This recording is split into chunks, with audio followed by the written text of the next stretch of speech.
Now, who remembers this film? That's it. Demolition Man. Starring Sylvester Stallone, Wesley Snipes and Sandra Bullock. And it was an absolutely cracking film.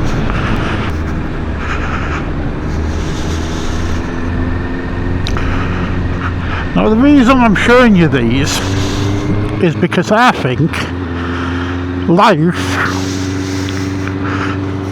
is pretty much resembling Demolition Man in today's era.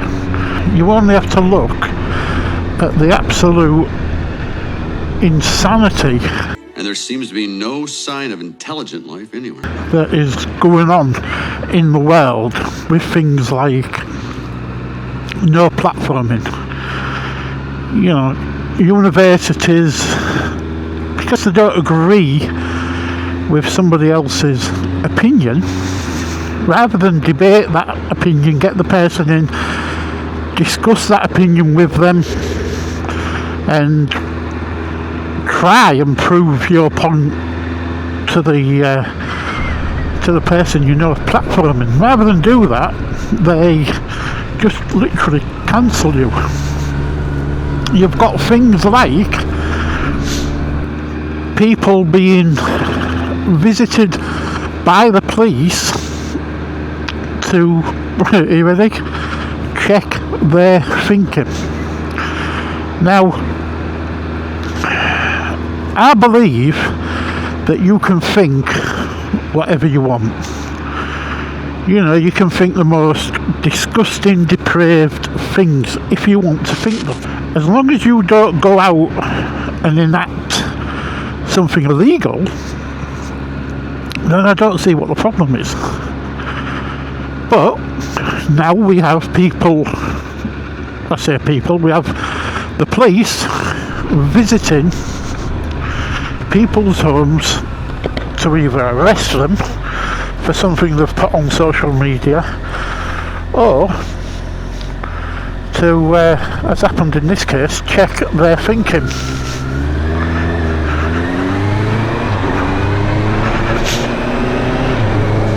You've got schools that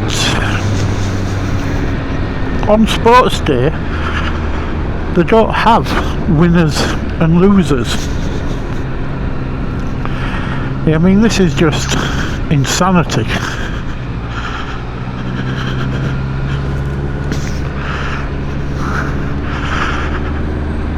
The reason I say that we're a bit like Demolition Man now is because to me it resembles that.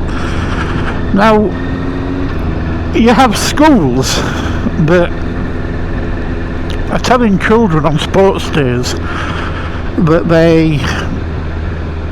there is no winner, there is no loser, everybody's a winner. But that's not true. You've got them stopping parents having a race at the end because it gives the wrong impression to the students, to the children. You know, I'm a 70s child, and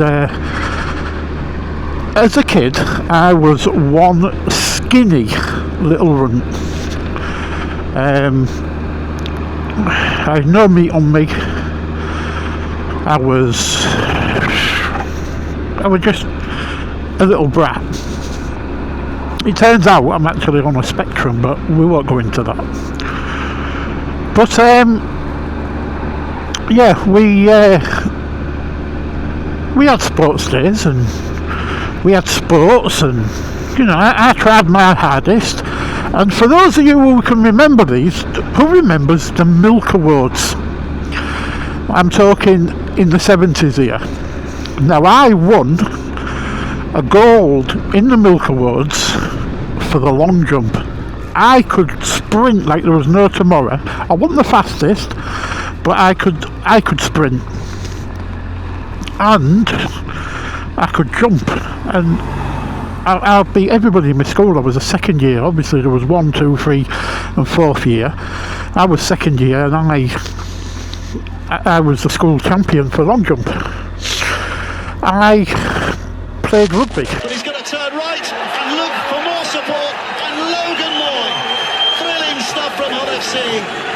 I played in the first and second year rugby team, which was my age range.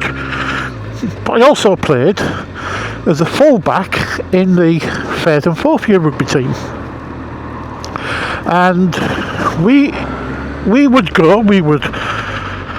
play rugby, we would fight like mad to try and win a game, and if we lost, we was downhearted. But we tried our hardest to win the next game. You know, it wasn't the end of the world because we lost. It was life. It taught me as a young child that you don't get everything you want, that nothing goes your own way. I played football in the first and second year football team for school. I loved sports. I wasn't necessarily always good at all the sports, but I played sports, and you know, taking part and the chance of trying to win was what you did Sports Day for, as what you did the sports events for, the rugby, the cricket, the long jump. It's how you learned that, you know, some people are stronger at some things and other people are stronger at other things. Like I say, I played 2 rugby teams, a football team, a cricket team, and I did long jump. I was the school long jump champion. In rugby, I was mediocre. You know, I was an half decent fullback. In the first and second year team, I was a prop, but we was awful in the first and second year team. We won nothing. But do you know what? Every training session I loved. Every game I went to on a Saturday morning with school, I loved. In fact, I loved it that much that my punishment when I was naughty at school, and that was quite often, would be that I couldn't go and play in the rugby team on a Saturday, and it used to kill me. But again, you know, you cannot teach a child that you can't win everything by just saying everybody's a winner. You know, this is why we end up in 2025 with society the way it is. You know, we've got no platforming of people because people don't like what somebody else is saying. I mean, it's like they're hurt by what's been said, they're offended. It's, you know, the world has gone insane. It's in a world that's gone insane. You know, you've got people being no platformed. Classic example is Amber Rudd. She was no platformed because they didn't agree with what her values were. But I mean, to me, I would think if you disagree with somebody and they're going to come to your university and speak to you, get a debate going, talk to them, listen to what they've got to say, and then argue your point. You might walk away learning something, she might walk away learning something, but likewise neither of you might have learned anything, but you've got that respect for each other that you've debated it. Instead, you can only listen to the views of somebody that agrees with you. How does that teach you anything in this life? It can't do. You have things like this, being visited by the police, and this is my local force, this, being visited by the police to check your thinking because he'd liked or retweeted something that somebody else had tweeted, to have thoughts in your head. Let's face it, we all have thoughts, we all think things. We certainly all, at times, I would suggest, think things we shouldn't think. Retweeted what somebody else has tweeted, and you're knocking on their door, wasting your time as two police officers to just tell this person that you need to check their way of thinking and what they're thinking and how it could upset somebody, etc. It's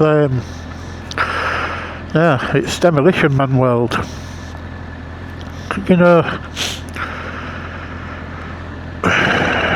life is brutal.